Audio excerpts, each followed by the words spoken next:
Mob justice. আমাদের স্বরাষ্ট্র উপদেষ্টা তিনি কয়েকদিন আগে ঘোষণা দিয়েছিলেন যে মব জাস্টিসের ভাই এই দেশে আর জায়গা নেই। তবে আসলে কি জায়গা নেই?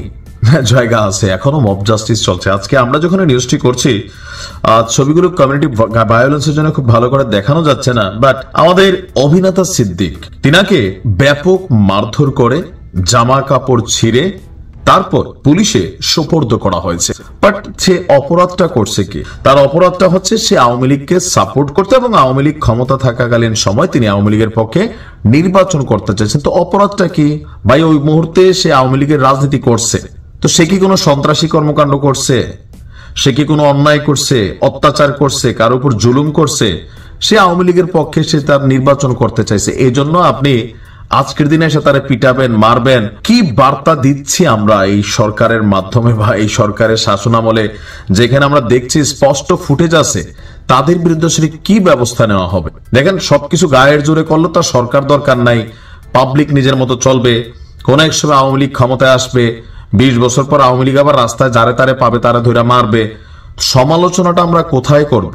আমি এই ঘটনার তীব্র নিন্দা জানাই, কারণ এগুলা ভাই আবার ধরেন অতিরঞ্জিত এরকম অনেক কিছুই ঘটছে, আর যার কারণে মানুষ বলতেছে। আমরা অভিনেতা সিদ্দিককে মারধর করে থানায় সোপর্দ করা হয়েছে, তার পরনের পোশাক ছিঁড়ে ফেলা হয়েছে, আর একাধিক ভিডিও সামাজিক যোগাযোগ মাধ্যমে ছড়িয়ে পড়েছে। রাজধানী ঢাকার কাকরাইল এলাকায় ঘন্টা খানেক আগে একটা ভিডিও আমরা দেখছি যে প্রকাশ হয়েছে, আর স্লোগান দিতে দিতে তাকে থানার দিকে নিয়ে যাওয়া হয়। পরে থানার ভেতর নিয়ে গেলে পুলিশ বাইরে আসে এবং পুলিশের হাতে তাকে তুলে দেওয়া হয়। এ সময় তারা আওয়ামী লীগের দোসর উল্লেখ করে নানা স্লোগান দিতে থাকেন। তারা কোন দলের এ ব্যাপারে আসলে নিশ্চিত হওয়া যায়নি, তবে ভিডিওতে একজন ধারা বিবরণী দিচ্ছিলেন। তিনি বলছিলেন, আমরা সিদ্দিককে আওয়ামী লীগের একজন দালালকে আমরা পুলিশে হস্তান্তর করেছে।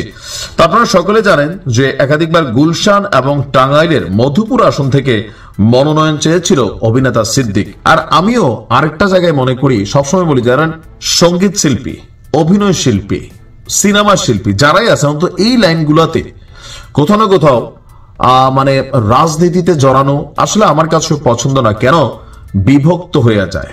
আপনি দেখেন মাশরাফি বিন মুর্তজা, সাকিব আল হাসান, তাদের ক্রিকেটের জন্য সারা বাংলাদেশ তাদেরকে ভালোবাসতো, বাট হঠাৎ করে তাদের মাথায় ভূত চাপলো যে তারা রাজনীতি করবে। তাও কোনটা? যে সরকার ক্ষমতা, এই সরকারের পক্ষে তারা রাজনীতিতে গেল। তো রেজাল্ট কি হল? একজন সাকিবকে সারা বাংলাদেশ ভালোবাসতো, অভিনেতা সিদ্দিককে সবাই ভালোবাসতো। তিনি রাজনীতি যাওয়াটা তার আমার কাছে মনে হচ্ছে ভুল সিদ্ধান্ত। কেন?